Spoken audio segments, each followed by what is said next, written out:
some people will plant up on one foot or another to try to drive weight forward, right? They'll get up here to try to like use this as a brace to push more weight forward, right? So if I'm here, boom, and he's trying to, okay, yeah. So from here, I'm gonna open up my guard. I'm gonna leave my leg on his leg and use this as leverage to hip myself out, right? Maybe underhook too. You stay as solid as you can, right? So I get my hips out a little bit, right? And eventually get under here, right? So from here, kind of going, lift this, sweep them over, and then you get down. So one thing I'll be doing is you gotta remember how you're applying your force. It's not me just sitting up here like resting and squatting. It's me trying to push weight on, right? Notice what it does to my legs. Because here, I don't really have any force on you, do I? Here, I'm putting force on, right? So you position your legs, it's not like a state of rest. It's a state of, maybe you do something like this where you drive your forearm across. Okay?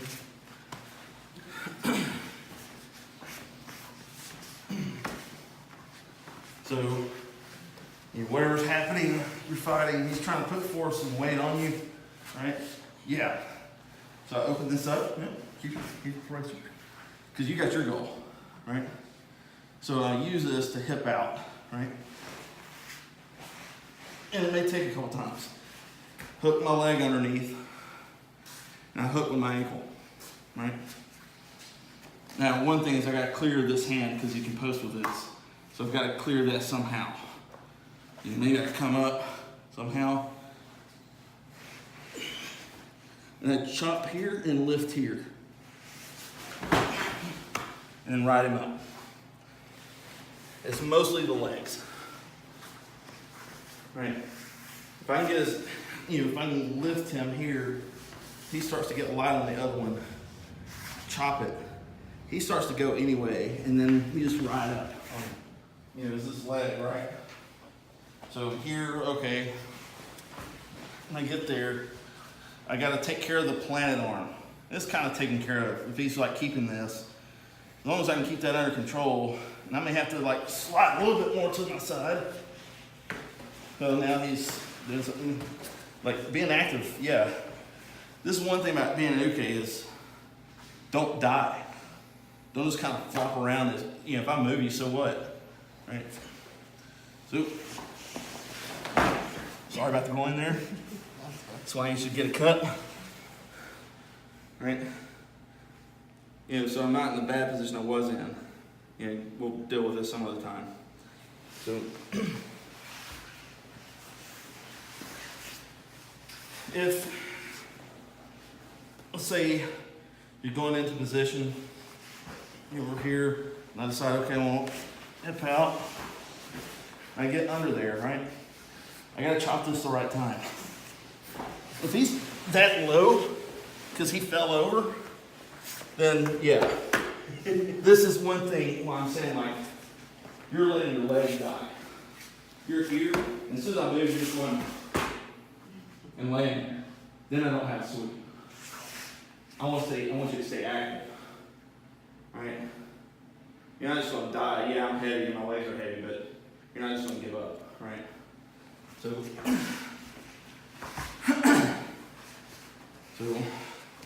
let's say we get here. I need to chop this at the same time, right? So if I can hold or whatever, maybe I need to go a little bit further. So I gotta make sure he can't brace with that arm when I throw. Okay. And pop.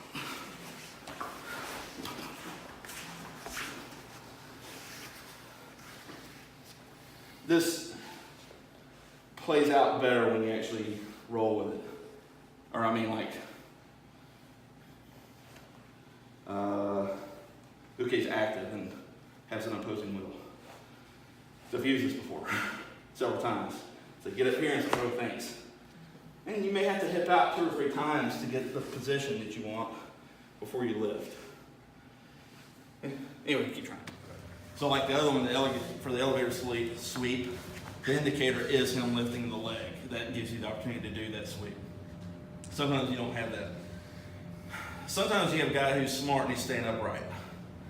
You know, maybe he's got hands on me somehow, you know, kind of control whatever, and there's a bit of maybe some grip fighting. And you know, you're always conscious of him throwing a punch, right? So if you remember from earlier, when we were doing the punch defense stuff, you can control his posture a bit with your legs, right? You know, if he's maybe about to throw a punch, you know, I can pull him in and hold him here. You know, if that's not working and he starts to, you know, or I don't feel like that's going to be best and he starts to throw a punch, I can extend and create distance here, right? So it's kind of within that kind of context. So whatever he's doing with his hands, he's kind of staying somewhat upright. You know, we're kind of fighting here and I'm playing with this stuff, but I get a grip, okay? So I open my guard up and then I hip out again, right? And stay upright as best you can, don't die. You know, try to keep your posture stable, don't let me throw you kind of thing. So I bring my knee across his chest and I've hooked with my ankle on this side.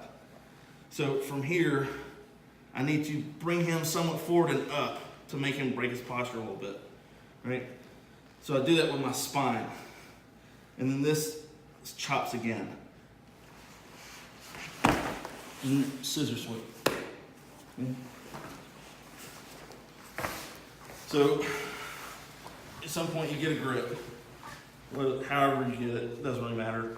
Sometimes I've even done this with just a 2-hand grip on the wrist. But I said, okay, now's the time. And I shoot out. I get this across, right? I've got to narrow his base some. This base is wide. I'm going to have a hard time getting this. Narrow it just a little bit because there's a backup plan in case it is too wide. And that's what we're doing next. But for here, come here. I got to extend him out and chop, and I push with my leg. So you basically scissor my legs. Yeah, I was about to do that too. And get him over and off of him. What you do from here is up to you.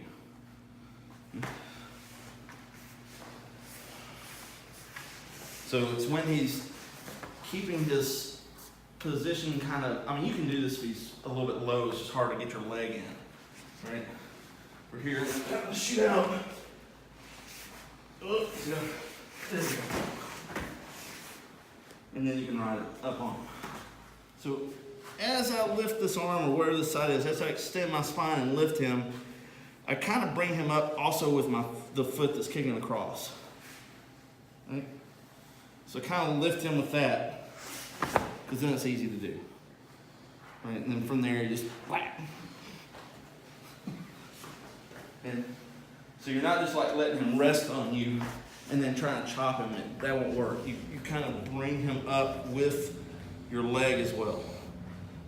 So he's kind of resting on that. Your legs are strong enough to hold him up a bit, and then it's just a little bit of this in extension. Right? And then we'll roll over. Okay, give him another try. Let's say his base is really wide, right? He's just, oh, that's not working. I can't get him to go. So you take the ground foot, you have to lift it up high and put it on his knee. And you push the knee back. Then you sweep it.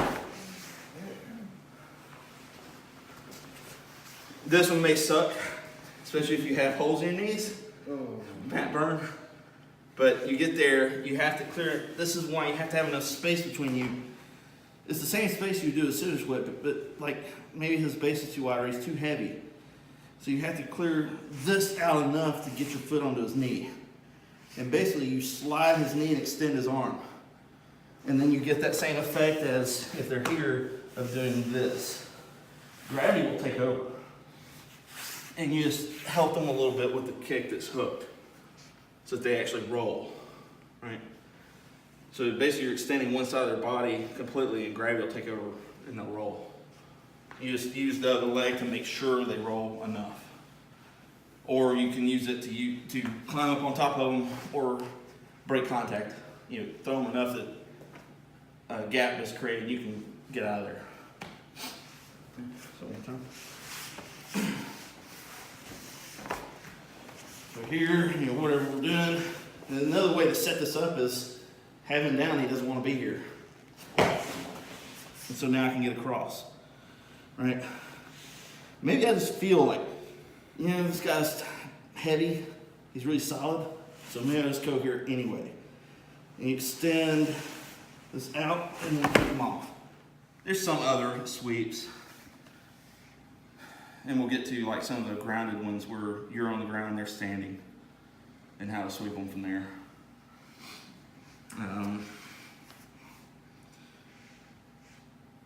Any questions on those three? Elevator sweep, scissor sweep, and push sweep. I have a question. Yeah. But I've asked it already. I'm not sure if you completely answered it. But so when someone is in your garden, you get them to like right here or whatever. What if they turn and they start biting you? Then we push them off of you. But here's the thing: like people, what I've seen, like it's rare that people bite. Mm-hmm. It does happen. It happens more than men hitting each other in the groin. That almost never happens in fights. It's like an unwritten rule. And, nothing is perfect. But if you feel like they're starting to bite you, create some space. Do the other thing. And there'll probably be an indicator. If they want to bite, they're probably going to grab onto you to try to pull you in and then bite on you. So if you feel that, then you can tell, okay, something else is going on. But I've never seen, I don't think I've personally seen any fights where people bit. And it's rare that I've seen video footage of people biting. But it does happen. So if you do get bit, go to the doctor and get some antibiotics. I've bitten in training, but it's only been enough to be a distraction to get something else. And that's one thing, I guess, to be good for video is a lot of people don't train these kind of nail-wise things because they'll say, oh, just bite them or just gouge their eyes or, do these muscle pinches and nerve strikes and pressure points. Those people have never been in real fights, I don't think, or not enough of them. Because one is if the guy, like pain compliant stuff, if the guy is just tough or he's on drugs or something, he's not gonna feel any of that. He might feel it the next day, but it's not gonna be enough for him to react. Biting will probably just piss the guy off and make him fight harder. Especially something like this, where there is no opportunity to get to his groin and grab his groin. Just grab his groin. Like we play with, like especially if they're wearing jeans, the material between the crotch when you're straddling someone becomes so tight you can't get anything. And it's not a very good place to hit. And again, if you go for it and you mess up, you just piss the guy off, and he's gonna fight harder. And chance of reaching his eyes are pretty slim. And this mainly applies to when you're in an inferior position, when the other person's in a dominant position. Like if he's like mounted on me,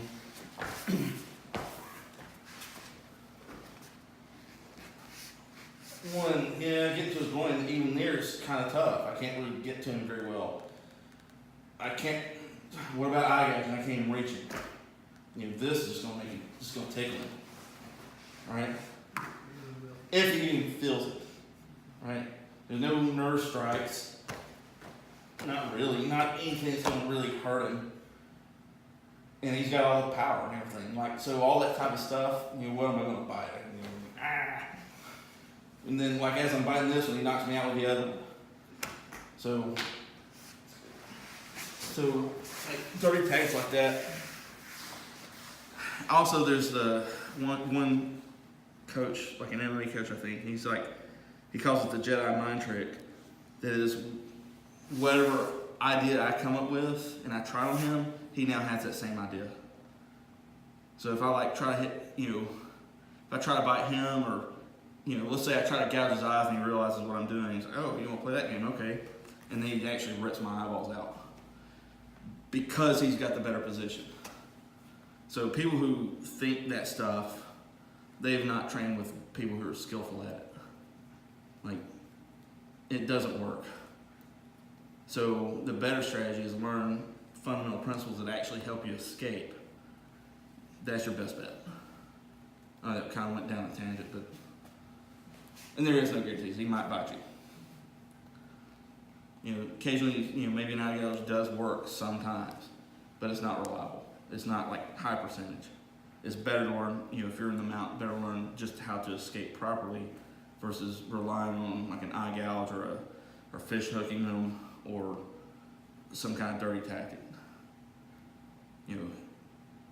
Some people say, "Oh, I'll just shoot him, or I'll take my knife out and start stabbing him." I can't get my knife when he's in that position, especially in the mount. He's on my waist. He's got everything covered up. Some people say, "Oh, carry a knife necklace that's like on the back of your neck, so you can reach behind and grab it."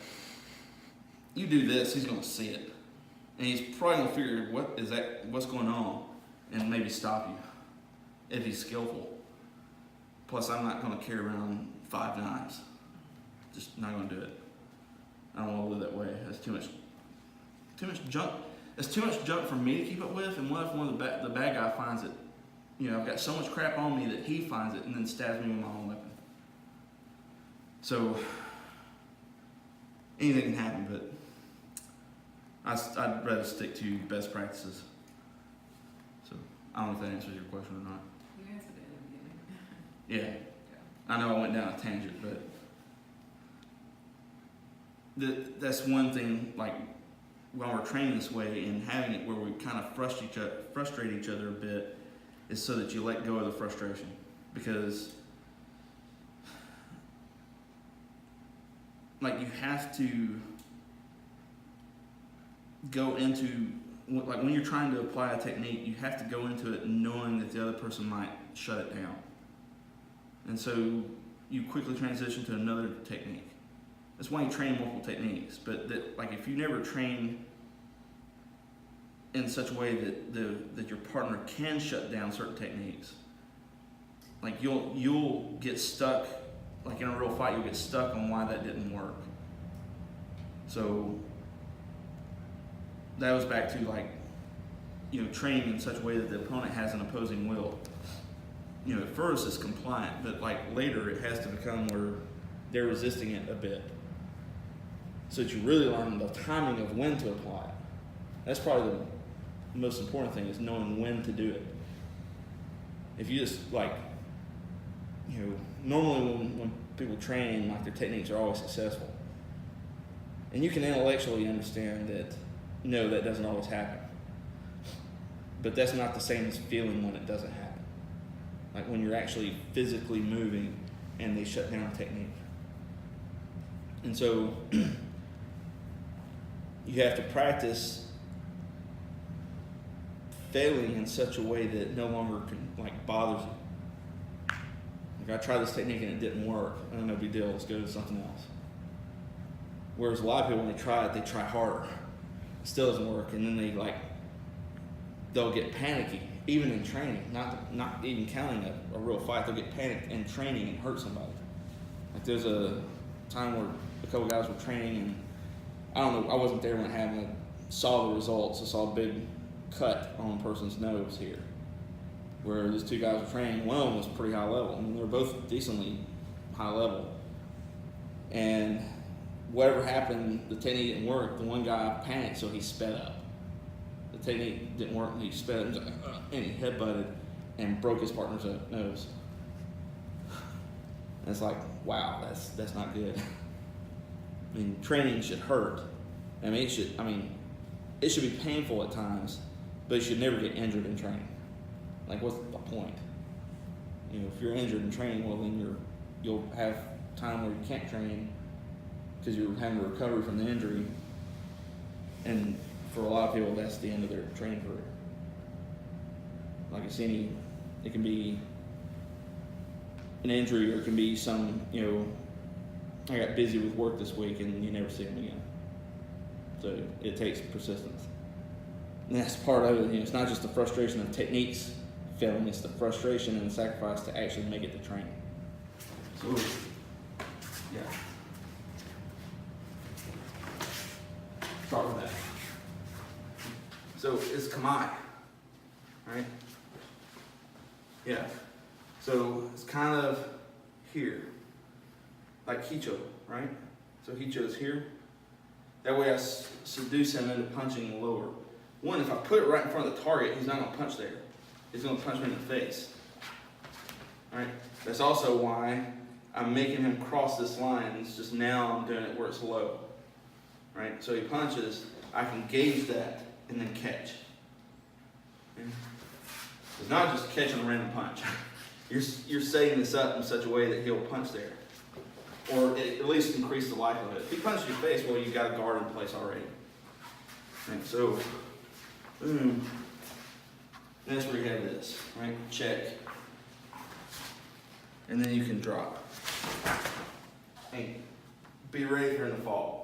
So that you can catch him there. And then pin. Okay. His legs are like, if I'm here, he's going to resist it. Collapse his legs first. Then it's easy to fall. Right? You set yourself up to catch where he lands. Then you can try this over. But that's really important. Like you won't get him unless you take his legs a little bit ahead of his upper body. Like there's something that since they did. They're like get it here and it's like you just throw him. It is like I can't remember how he did it kind of like this way. But you, like, I don't know if anybody ever did this in school, like, you stand next to somebody and you come right behind them and kind of do that little number, and they'd be like, oh, and it's like, oh, you're hungry? And I don't know why that word, I guess because it makes you feel like you're weak kneed, but they always do it in the lunch line, so maybe that was one. But you're kind of doing that first to, basically, when you break that, it breaks the alignment of the structure holding up his body, right? And so it makes his legs weak, and then it's easy to topple him. So, and if he wants to hold on, yes, this way. I'm good. Sometimes yes.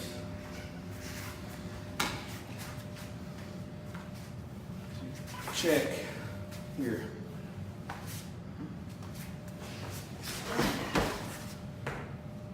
Lift the head on the side. Then you can right. Pull me off balance.